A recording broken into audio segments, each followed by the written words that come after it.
మంగళగిరి తెనాలి రోడ్లోని వడ్లపూడి సెంటర్ సమీపంలో గల రవీంద్ర భారతి పబ్లిక్ స్కూల్లో గురు శుక్రవారాల్లో చిన్నారుల విచిత్ర వేషధారణ పోటీలు ఉత్సాహభరితంగా కొనసాగాయి.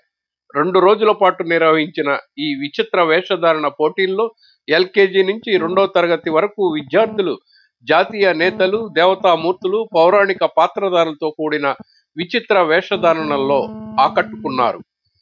Ravindra Bharati public school principal Vemuri Daniel అధ్యక్షతన జరిగిన ఈ కార్యక్రమాలకు ముఖ్య అతిథులుగా రవీంద్ర భారతి విద్యా సంస్థల చైర్మన్ వీరమాచినేని వంశీకృష్ణ, డైరెక్టర్ వీరమాచినేని శాంతి విచ్చేశారు.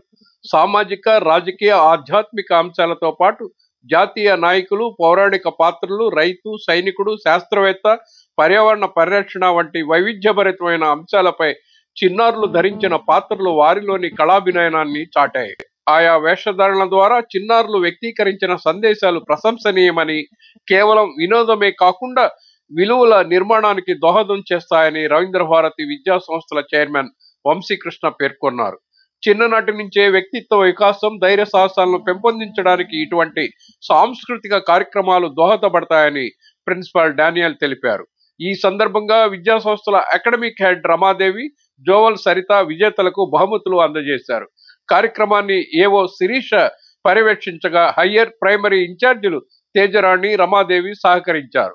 విద్యార్థులు, వారి తల్లిదండ్రులు, ఉపాధ్యాయులు తదితరులు పాల్గొన్నారు. చిన్నారులు తాము ధరించిన పాత్రలో లీనమై ముద్దులొలికే విధంగా మాటలు చెబుతుంటే వారి తల్లిదండ్రులు మురిసిపోయారు. ఉపాధ్యాయులు చిన్నారులను ఉత్సాహపరుస్తూ విచిత్ర వేషధారణ సాంస్కృతిక కార్యక్రమం రక్తి కట్టేలా ముందుకు నడిపించారు. 2 రోజుల పాటు పిల్లలు వివిధ వేషధారణల్లో సందడి చేశారు. ఈ కార్యక్రమం విజయవంతం చేయటంలో అటు చిన్నారుల తల్లిదండ్రులు, ఇటు ఉపాధ్యాయ బృందం, సిబ్బంది విశేషంగా కృషి చేశారని Ravindra Bharati public school principal Vemuru Daniel పేర్కొన్నారు. వారికి స్కూలు యాజమాన్యం తరపున ధన్యవాదాలు తెలిపారు.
రవీంద్ర భారతి స్కూల్ మంగళగిరి ప్రిన్సిపల్ని.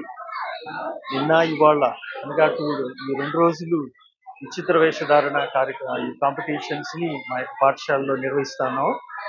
నిన్నటి దినాన 2వ తరగతి మరియు నర్సరీ తర్వాత యూకేజీ క్లాసెస్ నిర్వహించడం జరిగింది. దానికి 257 మంది విద్యార్థులు పార్టిసిపేట్ చేశారు. ఈరోజు ఎల్కేజీ మరియు ఫస్ట్ క్లాస్ ఈ 2 క్లాసులు నిర్వహిస్తున్నాము. ఇవాళ 122 మంది పార్టిసిపేట్ చేస్తున్నారు. సో ఈ కార్యక్రమానికి తల్లిదండ్రులు వారి యొక్క పిల్లలందరినీ ఎంతగానో సిద్ధపరిచి ఈ కార్యక్రమానికి కాంపిటీషన్ తీసుకొని వచ్చారు. సో ఈ కాంపిటీషన్లో వాళ్ళు ఏదైతే విచిత్ర వేషధారణ కలిగి ఉన్నారో కలిగి ఉన్నట్టు విచిత్ర వేషధారణ ఉన్న వ్యక్తుల యొక్క వ్యక్తిత్వాన్ని అలవరుచుకొని భావి తరాలకి మంచి పౌరులుగా తీర్చిదిద్దాలనే ఉద్దేశంతో ఈ కార్యక్రమం నిర్వహించడం జరిగింది. ఈ కార్యక్రమంలో పిల్లలు ఎంతగానో పాఠశాలలో వాళ్ళ క్లాస్ రూమ్స్లో నేర్చుకున్నటువంటి విషయాల్ని ఈరోజు అందరి ముందు తల్లిదండ్రుల ముందు దీన్ని ఎగ్జిబిట్ చేస్తూ ఉన్నారు. సో తరగతి గదిలో నేర్చుకున్న అంశాలను గది వరకు మాత్రం పరిమితం చేయకుండా ఇది అనేకులకి తెలిసే విధంగా ఆ కాన్సెప్ట్స్ కానివ్వండి, తర్వాత ప్రకృతి పట్ల వారికి ఉన్నటువంటి బాధ్యత, ప్రకృతిని మనం ఏ విధంగా పరిరక్షించుకోవాలి అనేటువంటి సామాజిక బాధ్యతని అందరికి తల్లిదండ్రులకి తెలియజేస్తూ ఉన్నారు. దీంతో పాటు కొన్ని రాజకీయ అంతేకాకుండా కొన్ని నేషనల్ లీడర్స్ ఇటు వాళ్ళ యొక్క విచిత్ర వేషధారణ కూడా వీళ్ళు కలిగి ఉన్నారు. కాబట్టి ట్రాఫిక్ సిగ్నల్స్ పట్ల ఒక బాధ్యత గల పౌరుడిగా మనం ఏ విధంగా చేయాలి అనేటువంటి విషయాన్ని కూడా పిల్లలు తెలియపరుస్తూ ఉన్నారు. ఈ కార్యక్రమంలో టీచర్స్ తర్వాత తల్లిదండ్రులు అందరూ పాల్గొని దీన్ని ఎంతో విజయవంతం చేశారు. అందుకని వాళ్ళందరికీ కూడా హృదయపూర్వక ధన్యవాదాలు తెలియజేస్తా ఉన్నాను. ఈ కార్యక్రమాన్ని ఈ కాంపిటీషన్స్ ప్రోత్సహించిన మా మేనేజ్మెంట్కి మా యొక్క స్టాఫ్ తరఫున తల్లిదండ్రుల తరఫున అందరికీ కృతజ్ఞతలు తెలియజేస్తూ నేను ముగిస్తా ఉన్నాను. Thank you. Good afternoon, everyone. So, fancy dress competition we conduct every year. So proudly I am a product of Ravindra Bharati. We proudly say that every year we conduct fancy dress competition in Ravindra Bharati. So this year we have conducted 2 days, yesterday and today. So yesterday we have gone with the UKG nursery and today we are going with first class and LKG. So parents are really actively participating here, and I thank really from the bottom of my heart to the management for giving us all the resources and also helping us to guide in creativity and innovative building of the future kids. And here Ravindra Bharati, we not only concentrate on academics, we also concentrate on non-academic and also recreation activities. So we conduct many activities in upbringing the children's talent in various aspects. So I thank management for providing us all the facilities, improving their talent and proving ourselves in every aspect. Thank you so much.